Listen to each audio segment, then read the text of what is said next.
Last season, West Ham enjoyed a fantastic campaign both in Europe and domestically as well.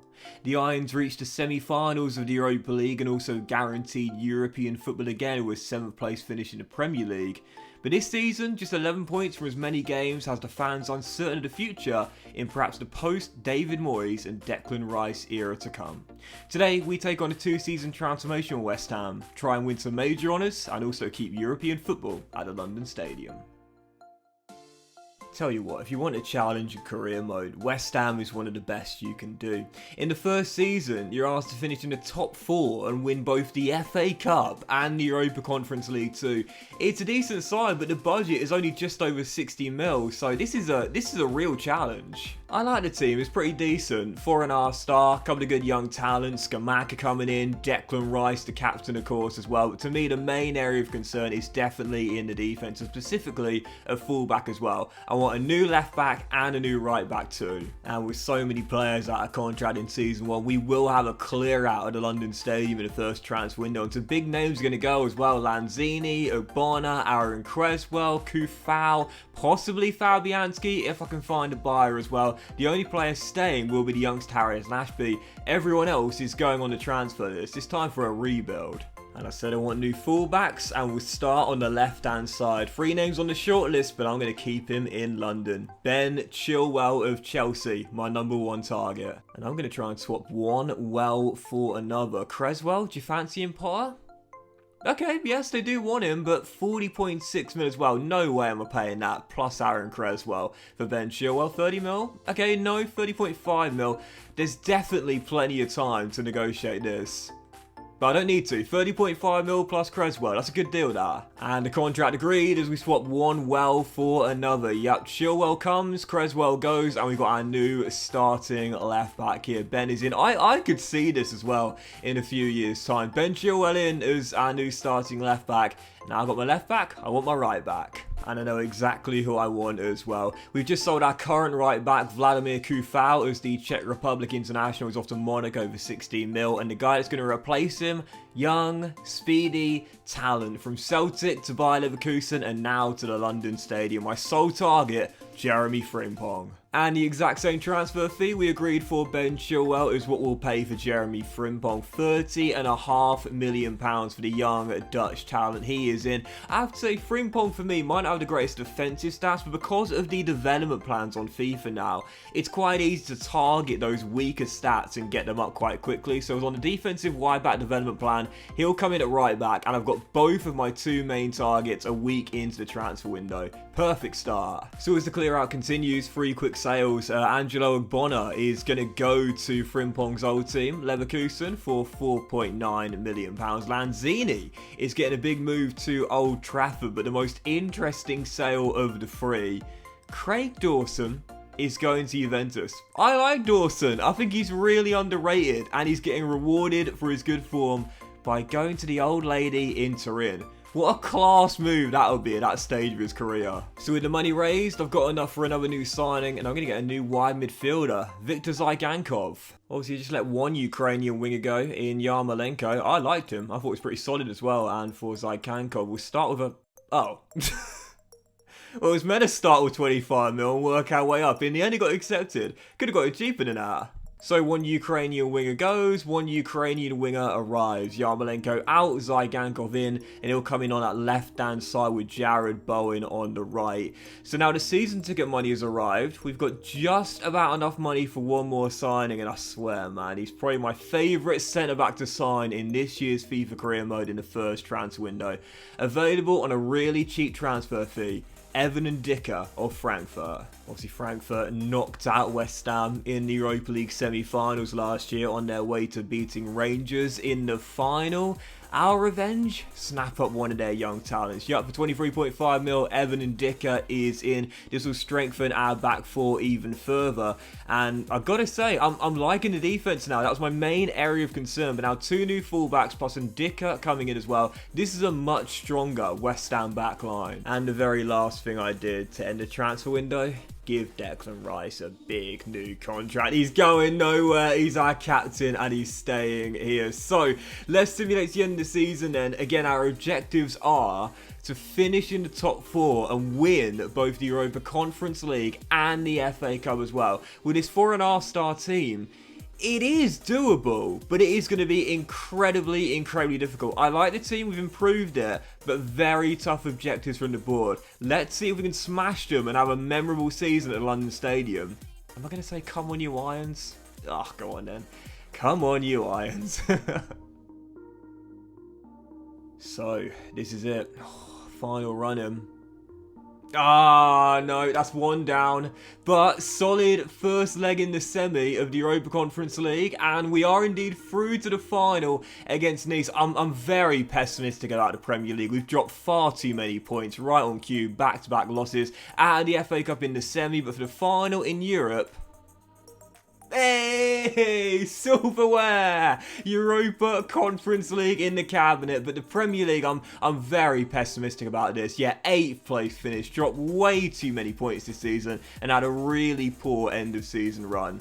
Still, we'd stay in the Europa League by winning the Europa Conference League. Could have been a lot worse than that, I suppose. And in the grand scheme of things, wasn't a disastrous season. No Carabao Cup objective, of course. We were knocked out in a 7-goal thriller in the 3rd round to Manchester United as they went all the way to win it. In the FA Cup, you would have seen it in the final run there. We did get to the semis, to be fair, coming up short to Spurs. They also were beaten by Manchester United in the final as well. So domestic cup double for Erik ten Hag. But to be fair, that's not a bad season for me. And the board might not be happy with it. But if you look at it on paper, Wembley appearance in the FA Cup semi-final, 8th place finish in the Premier League, yeah, not great, but a European honour in the cabinet, winning the Europa Conference League and qualifying for the Europa League that way. I mean, the board might not be happy about it, but I think if you offer that to West Ham fans, they'd take that. I don't think that's a bad season at all. So season 1 is in the books, and I'm pretty proud of how we did in our first season, to be fair, and the team is looking really good as well. The first 11 is very strong, the defence has improved really nicely, and new signings developed really well too. My main concern for the second season is the quality of depth we've got. But if we get a good budget for Season 2, no reason we can't work on it. So Season 1 in the books, a Wembley appearance, an 8th place finish, and also a European honour in the cabinet as well. I call that a successful first season. Bring on Season 2. So, objectives for Season 2, pretty much the exact same as Season 1. Finish in the top 4, win the FA Cup, and now win the Europa League. So yeah, same as Season 1, just now we're in a tougher European competition, and the budget, again, is reasonable, but nothing spectacular.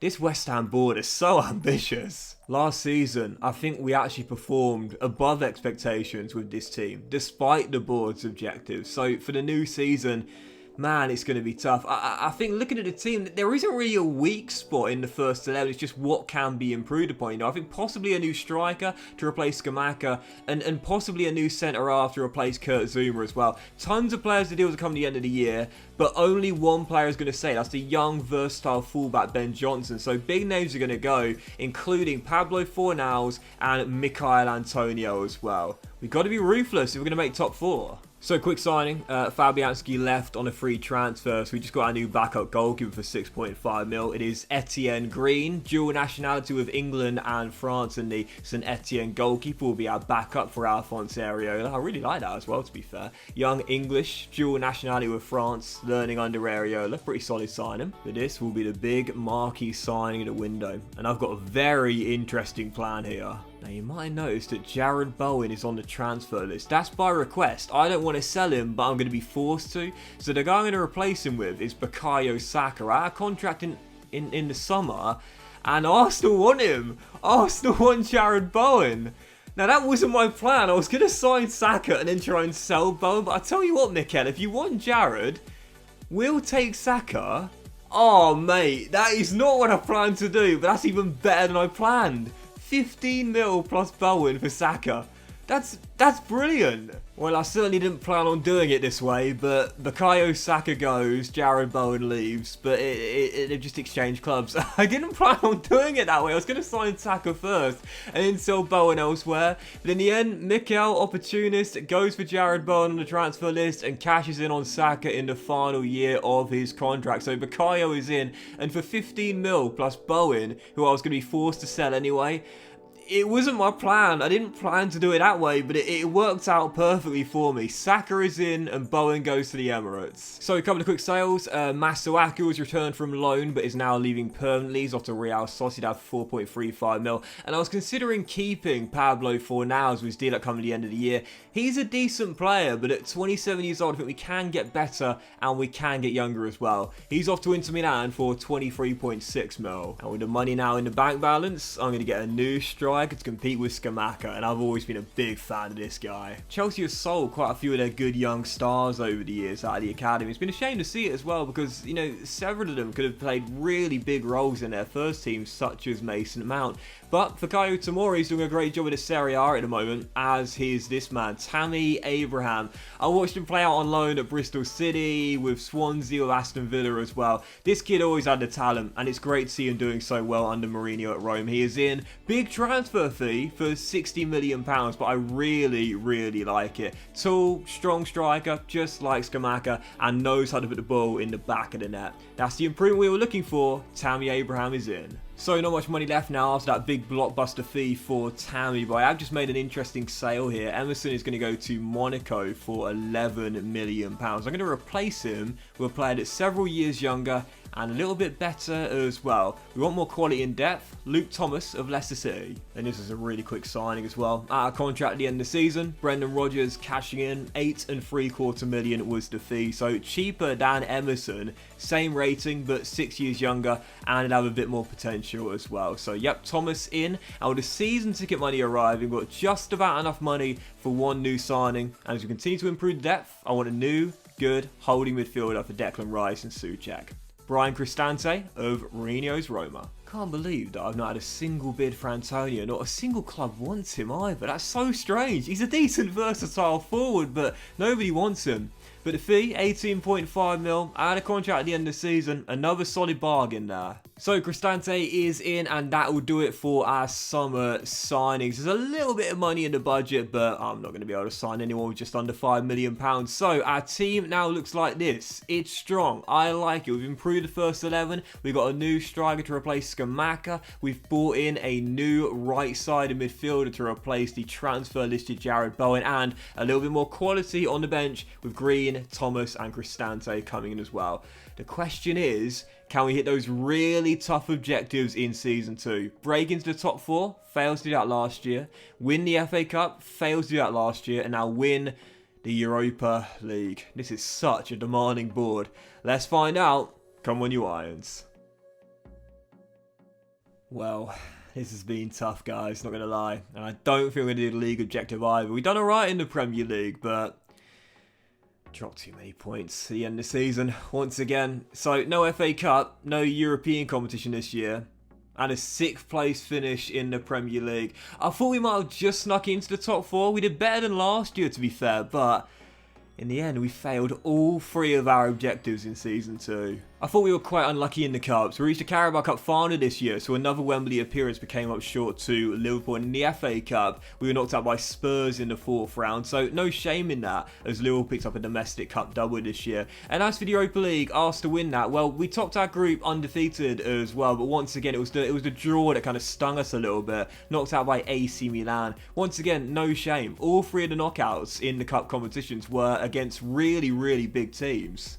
And again, I think really that the problem was the objectives was just a bit too tough. You know, break into the top 4 and win both of the knockout competitions just like last season. The board is so demanding. And this is a good West Ham team, man. Don't get me wrong, we improved it from 4.5 star to 5 star. I like our signings. Saka this year, for example, grew 4 ratings. Tammy Abraham, now an 85 rated striker as well. It's a decent team, but I would say this right now. If you guys are looking for a challenging career mode with a really demanding board, a decent team to begin with, but one that still does need some improvement and not much money to work with as well, West Ham are about as good as it gets in the major European leagues. I would definitely recommend these guys for a really solid challenge. So that will do it for today's episode of 2-Season Transformation, guys. Really, we have enjoyed this episode. If you have, then please do drop a like. I've got to say, this is such a tough career mode, West Ham, but I had a lot of fun rebuilding this side in 2 years, and I highly recommend them if you want a really tough